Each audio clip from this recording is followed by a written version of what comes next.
Welcome to the DCTV News at Noon program. I'm Kelsey Kiesling. And I'm Kendra Cook. The Southwest TV Translator Association underwrites the news show, and Dolores County Broadcasting Network is the producer of DCTV. If you have a news topic or tips you'd like to see covered, give us a call. The studio number is 677-4119. Today's show is live on Tuesday at noon and rebroadcast at 3 and 6 p.m. and again re-aired on Friday at noon, 3 and 6. Coming up, GOCO misappropriation of funds, wild horses threatened, and more. And also drug ring, Galloping Goose expansion with weather, sheriff's roundup, and area happenings. Today is July 25th, 2017, and now the news at noon. From the Durango Herald, an audit released Monday shows that a lack of clear policies and procedures resulted in Great Outdoors Colorado awarding $45 million in grants to organizations that may not have been eligible. Grants are supposed to be distributed for a set of project categories: wildlife, outdoor recreation, open space, and local government, each of which has a list of eligible agencies. According to the audit, GOCO did not correctly categorize projects. To fix this, the Office of the State Auditor suggested GOCO create new policies that are explicit in what projects fall into each category and also outline how much funding each category of projects should receive. Since its creation in 1993, GOCO has awarded $1.1 billion in grants for projects that, quote, preserve, protect, enhance, and manage Colorado state lands over its lifespan. GOCO is funded entirely from state lottery proceeds. The state constitution says GOCO is supposed to award each of the four categories a substantially equal portion of its grant funding, but there are no policies regarding what range that covers. According to the audit, outdoor recreation projects have been awarded $24.3 million less than the next closest category and only 22.9% of the total grant funding from the organization. Lawmakers on the Legislative Audit Committee differed on whether or not outdoor recreation had received its fair share of funding. The organization's website has a list of projects funded across the state with total dollar amounts, titles, and approximate locations, but does not list how the money was spent or what the results were for each project. The audit also found issues with how long it has taken Colorado Parks and Wildlife to complete GOCO-funded improvement projects, 4.4 years from planning to completion on average, and CPW efforts to maximize the funding options available to maintain those improvements. The auditors found that GOCO has funded 36 projects in state parks, but in the past 4 years, 12 parks have requested grant funding to subsidize the cost of operations and maintenance. This has placed increased burden on CPW to fund the operations of additions on state lands, such as new campgrounds or maintenance facilities, which could be offset with grant funding. Brocheed and CPW would be expanding its use of GOCO funding for operations, but there are already concerns with the division's reliance on grant funding to maintain state parks. Nearly 11% of CPW's funding in 2016 came from Great Outdoors Colorado. Reported by the Cortez Journal, Jeremiah Dameron is being held in the Montezuma County Jail on $500,000 bail and a warrant for first-degree murder after his mother's body was found beaten and burned Thursday in his backyard south of Cortez. Dameron appeared in Montezuma County District Court for an advisement hearing on Monday. Charges will be filed at 10 a.m. Friday. A first-degree murder charge carries a minimum sentence of life in prison and a maximum sentence of death. Defense attorney Justin Bogan said that Dameron suffers from mental health issues and will undergo a mental competency evaluation in the next week at the Colorado Mental Health Institutes at Pueblo. Prosecutor Will First, the 22nd Judicial District Attorney, argued that the high bail was necessary because Dameron could pose a significant danger to the community if released. He cited testimony from relatives and acquaintances who said Dameron had talked about killing members of his family, including his mother, in the days before her death. He also said law enforcement officials believe Dameron might have been on his way to commit more violence when he was arrested Thursday. Dameron did not have a previous criminal record, First said, but the crime for which he was arrested was unusually violent. Deputies were in the process of obtaining a warrant for Dameron's arrest on domestic violence and assault charges when the homicide was reported on Thursday, Nowlin said. Agents from the Colorado Bureau of Investigation office in Grand Junction were working with sheriff's detectives on the case. From the Cortez Journal and Denver Post, advocates for animals said the congressional committee vote on Tuesday amounts to a death warrant for the mustangs and wild burros that roam America's rangeland. The House Appropriations Committee voted to reverse a ban on destroying healthy wild horses and burros that was contained in a spending bill signed into law by President Donald Trump in early May. Suzanne Roy, director of the American Wild Horse Campaign, in a news release wrote the death warrant message. If it becomes law, the amendment would allow the Bureau of Land Management to kill horses and burros deemed unadoptable as long as the animals aren't used for commercial purposes, including human consumption. It's being spun as euthanasia, but it's really licensed to kill tens of thousands of healthy wild horses and burros, Roy added. The BLM, which oversees the National Wild Horse and Burro Program, wanted the ban lifted to control populations of the horses. Jason Lutherman, a BLM spokesman, said, "This request comes out of the desire to do well by the horses. The population of wild horses and burros continue to outstrip the resources available for them," he added. "It's a growing problem on the range, and BLM doesn't have the tools to manage that population effectively." But Roy said ranchers view horses as competition to their livestock on grazing land and the animals share. Wild horses share only a small amount of their grazing land with cattle, Roy said, but ranchers, quote, "want the whole pie." Regarding the potential for horse slaughter meat processing, Senators Tom Udall, Democrat from New Mexico, and Lindsey Graham, Republican of South Carolina, are expected to introduce an amendment to restore the ban on funding for USDA inspections of horse slaughter plants. Reported by the Durango Herald, State Attorney General Cynthia Kaufman announced indictments and the takedown of an illegal marijuana grow operation that generated millions of dollars by sending thousands of pounds of pot across state lines over more than 4 years. The investigation, codenamed Operation Toker Poker, began in 2014 based on an anonymous tip received by the Denver Police Department and represents the largest drug ring bust in Colorado history, Kaufman said. Using the guise of medical marijuana caregivers, property managers, and small business owners, the 74 defendants, 62 individuals, and 12 businesses involved grew an average of 100 pounds of marijuana a month that was shipped out of state to Kansas, Texas, Nebraska, Ohio, Oklahoma, and New York, officials allege. Dismantling the organization involved the execution of 150 search warrants and nearly 2,600 illegal plants, 4,000 pounds of marijuana, and more than $3 million in assets were seized from the 51 cultivation and distribution sites identified in the Denver metro area. With the going rate of $2,000 a pound, the ring allegedly took in more than $200,000 a month between January 2012 and spring 2016, when Denver Police Department, in conjunction with more than a dozen law enforcement and government agencies, began making arrests and shutting down grow operations in the metro area. David Quinones, deputy chief of the Denver Police Department, said the first bust in the case was made in March 2016, with additional seizures occurring in May 2016 and January 2017. Quinones said or added that the drug ring was unusual. It didn't have the traditional leadership that we typically see in an operation. It was more of a business model with partnerships and people at various levels, he said. The defendants in the case are charged with 31 felonies, including illegal marijuana distribution, money laundering, tax evasion, theft, and attempts to influence public servants. In addition to growing large amounts of marijuana, the defendants swindled friends and associates, including 2 former Denver Broncos players, Eric Pierce and Joel Dressen, into investing under the impression it was a legal organization. David Schiller, Assistant Special Agent in charge for the Drug Enforcement Agency, said this is the largest such bust in Colorado history, but smaller operations are becoming more common across the state. Reported by the Cortez Journal.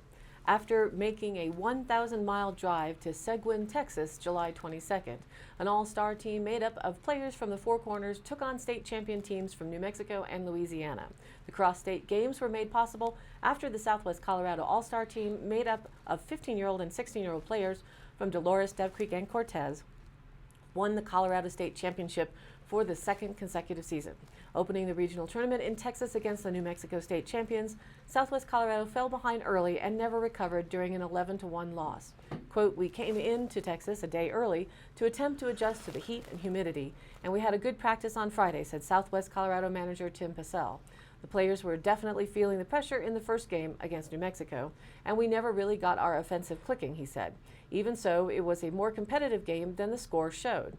Following up its loss to New Mexico with a game against Louisiana's state champions later in the day on July 22nd, Southwest Colorado was competitive throughout but ultimately lost 10-6 in extra innings. "I'm very proud of the way we came out against Louisiana," Pacell said. "Everyone played hard. Just a couple of close plays cost us."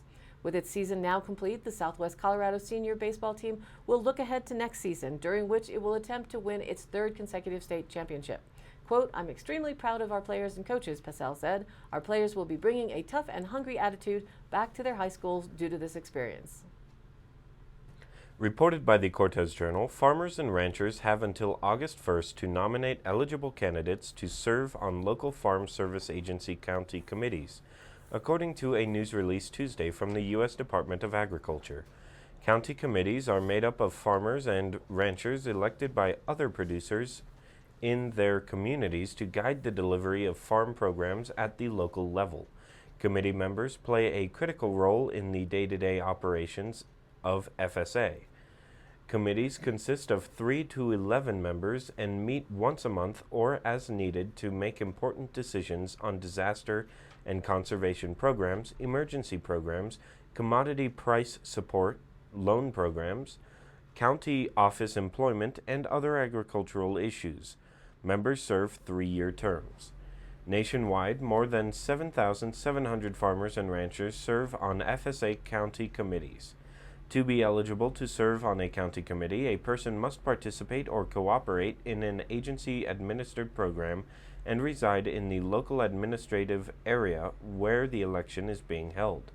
A complete list of eligibility requirements, more information, and nomination forms are available at www.fsa.usda.gov/elections. All nominees must sign the nomination form FSA 669A. All nomination forms for the 2017 election must be postmarked or received in the local FSA county office by August 1st, 2017. Ballots will be mailed to eligible voters by November 6th and are due back to the local USDA service centers on December 4th. The newly elected county committee members will take office January 1st, 2018. And now, here's our weather report. As per the usual, the west end and southwest corner of the Cajon area of Dolores County received little rain yesterday. There we go. But in the north central part of the county, in the Disappointment area and parts east, there were some serious rains. If you post a note of amounts via Facebook or anonymously by our answering machine, we appreciate knowing the amount and location of rainfall, snow, hail, wind, and temperatures, or whatever you have. The flash flood watch is still in place until midnight. Afternoon activity will still increase today and will likely be somewhat more scattered than yesterday. Precipitable values in the clouds that pass may not be quite as high as yesterday's estimates, but some storm cells may gather enough to give heavy rain still. Where there is a strong gathering, hail and strong gusting winds are possible. For the Four Corners region, this type of activity in the afternoons may continue to a lesser degree or greater through Thursday. Beyond Thursday, the southernmost western slope will still have some possibility of weekend activity, but not likely as much as yesterday, today, or tomorrow. What happened in your location is valuable information in the quest to develop better forecast models for our region. A cold front moving across the northern tier will be the focus for showers and thunderstorms for today and Wednesday. Heat and humidity building across the northern plains will interact with a cold front to generate strong to severe storms from South Dakota to northwest Wisconsin today. Locally heavy rainfall from these storms could cause concern for flash flooding across the region. Moisture will continue to build ahead of the frontal boundary as it pushes south and east across the central states tomorrow. This should fuel another round of strong to severe thunderstorms that could be more widespread across upper Midwest. Heavy rainfall will accompany these storms with flash flood potential across Iowa and adjacent states to the east at that time. Widespread showers and thunderstorms are expected to continue across the Southwest and Rockies today. Locally heavy rainfall could cause flash flooding from the central Rockies to parts of the Great Basin today. The activity should begin to shift to the north and east as the upper level patterns lift toward the northern plains. The threat for flash flooding will be more focused over the central and southern Rockies for Wednesday. Cooler temperatures are expected across the northeast and northern mid-Atlantic today. Temperatures could struggle to break 70 degrees across New England. Hot weather is expected across the central U.S., with temperatures expected to peak near 100 degrees across some of the central and northern plains. Today's high is forecast at 79 degrees, with the rest of the work week climbing steadily to 86 by Friday. Lows will still all be in the upper 50s for Dove Creek for the week. Scattered showers and thunderstorms with some possibilities of hail and gusty winds from the bigger, stronger cells. Now back to the news. Reported by the Durango Herald, a former Army medic accused of breaking glass doors and throwing a Bible into a Colorado mosque has been arrested after skipping another court appearance. The Fort Collins Coloradan reports 35-year-old Joseph Gianquinto was arrested Saturday, a day after he was set to appear at the Larimer County Justice Center. It's the second time he has missed a scheduled court appearance since his March arrest. He missed his first court appearance and was arrested that same day. Investigators say Gianquinto acknowledged vandalizing the Islamic Center of Fort Collins in March, causing thousands of dollars in damage. He has been charged with a hate crime and criminal mischief. The desert state of Rajasthan, India, may want to permanently ban the cliche "like the deserts miss the rain." We miss it, they have it, we don't. As heavy downpour for the 3 consecutive days led to flood situations. Mount Abu in the Sirohi district received an unprecedented 770 millimeters of rain in 24 hours. That's 30 1/3 inches in 24 hours. The 100-year record for a single day of rain in Mount Abu was 25.7 in 1992. Mumbai has the record. From June 26 and 27 of 2005, it was 37.16 inches in one day and 25.3 the next. Many locations in India often have similar rainfall. A rise in extreme rainfall events, according to the experts, is the consequence of a spike in temperatures across India in recent decades and its effect on the monsoon.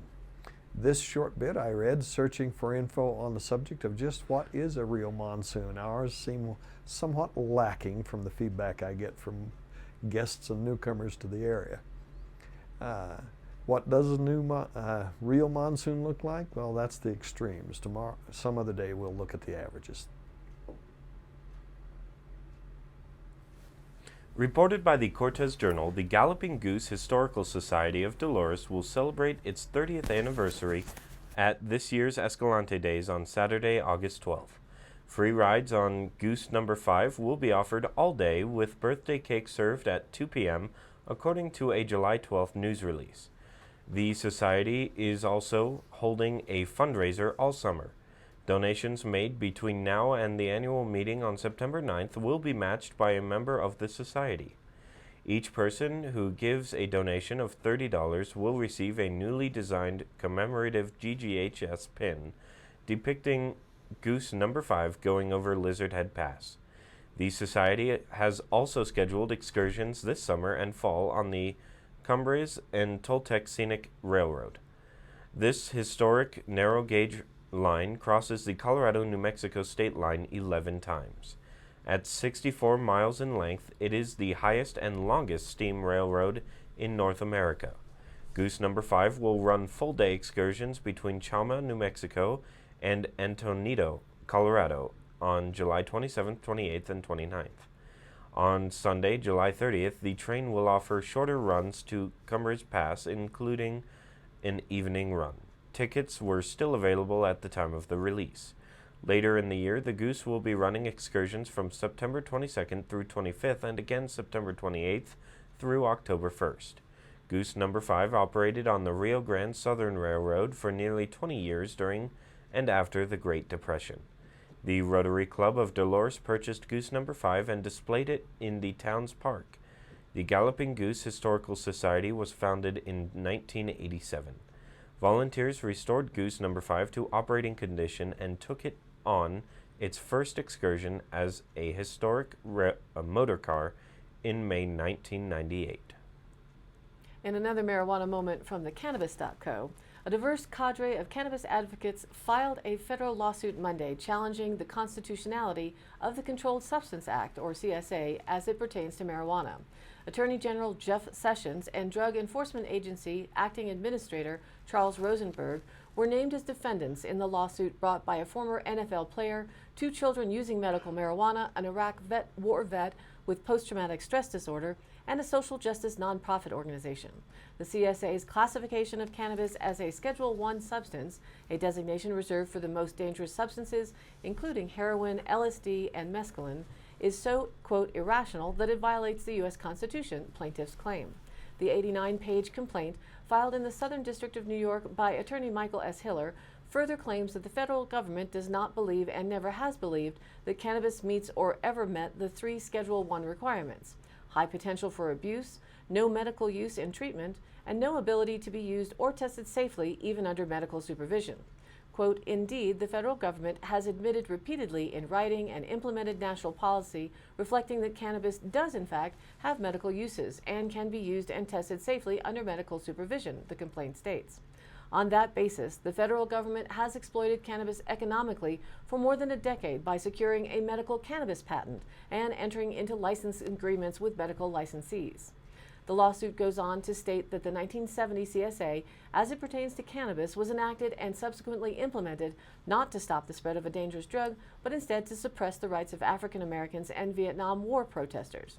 The Nixon administration ushered the CSA through Congress and insisted that cannabis be included on Schedule I so that African Americans and war protesters could be raided, prosecuted, and incarcerated without identifying the actual and unconstitutional basis for the government's actions, the complaint states.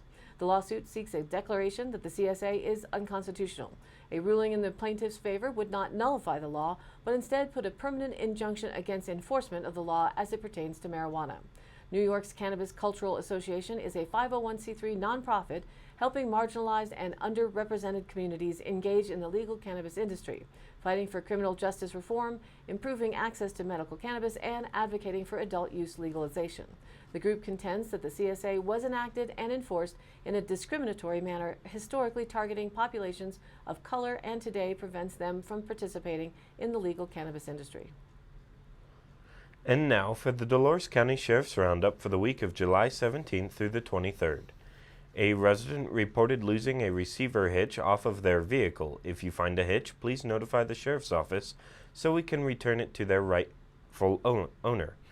A sheriff's officer and the Dove Creek ambulance responded to an injury accident that occurred on Highway 491 in town. Received a careless driving report of a vehicle southbound on Highway 491. Officers were unable to locate. Information was passed on to Montezuma County and Colorado State Patrol. A deputy responded to a call for a welfare check on a county resident. The deputy did make contact with the resident and everything was okay. A town resident reported that loitering has started up again near their home. All deputies were notified for extra patrol. A town resident reported a dog at large that may be aggressive. Animal control was called and responded. A resident reported missing their keys since the Pick and Hoe events. If anyone found a set of keys, please return them to the sheriff's office. A town resident reported a telephone scam where the caller stated that the person qualified for $9,000 at a fee of $200. If you receive a call of this nature, do not give out or confirm any personal information. Simply hang up. A town business reported a possible overnight attempted break-in. A deputy responded and, after investigation, determined that it was likely damage caused by delivery equipment and not an attempted break-in. A county resident reported a rifle stolen from their vehicle while parked at the Cottonwood Mabriso trailhead. The case is under investigation.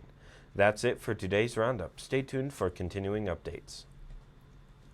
Today's High Canyon Country happenings. Lots of great rodeos in our region, from the little kids to the pros. It's a whole lot of fun. Thursday, July 27th, kicks off the 82nd annual Durango Fiesta Days, the largest rodeo of the year. Tickets are sold at the gate from $6 to $12. A parade will be Saturday morning, July 29th, in downtown Durango starting at 10 a.m. And the famous James Ranch Terraces north of Durango throughout the summer offers up a burger and band night on Thursdays. Thursday, July 27th, it will feature La La Bones from 5 to 8 p.m. La La Bones, or LA Bones, is a 5-piece bluegrass band that draws inspiration from the wild landscape and western history of southwestern Colorado. Come enjoy a beautiful evening outside, eating an award-winning burger and listening to La La Bones' original and dynamic bluegrass sound. Admission is $20 for a beef or veggie burger, chips, and a fun show. Kids under 12 can order off the menu and no band fee. And coming up August 4th through the 6th is the 41st annual Telluride Jazz Festival. Quite an immense event. Tickets are on sale now. The pricing range from $60 for a day pass up to $2,000 for an exclusive VIP Safari Cabanas pass, but those are already sold out. It's 3 days of music and art, camping, and a fun town full of crazy people. For all of the details, go online to TellurideJazz.org. All of the happenings are posted up on our DCTV News at Noon Facebook page, along with the YouTube replays, weather, and original stories and local posts. To share your event or information, contact us. The email is dcbnnews@gmail.com or call the station 677-4119 and we'll be sure to get your news on air.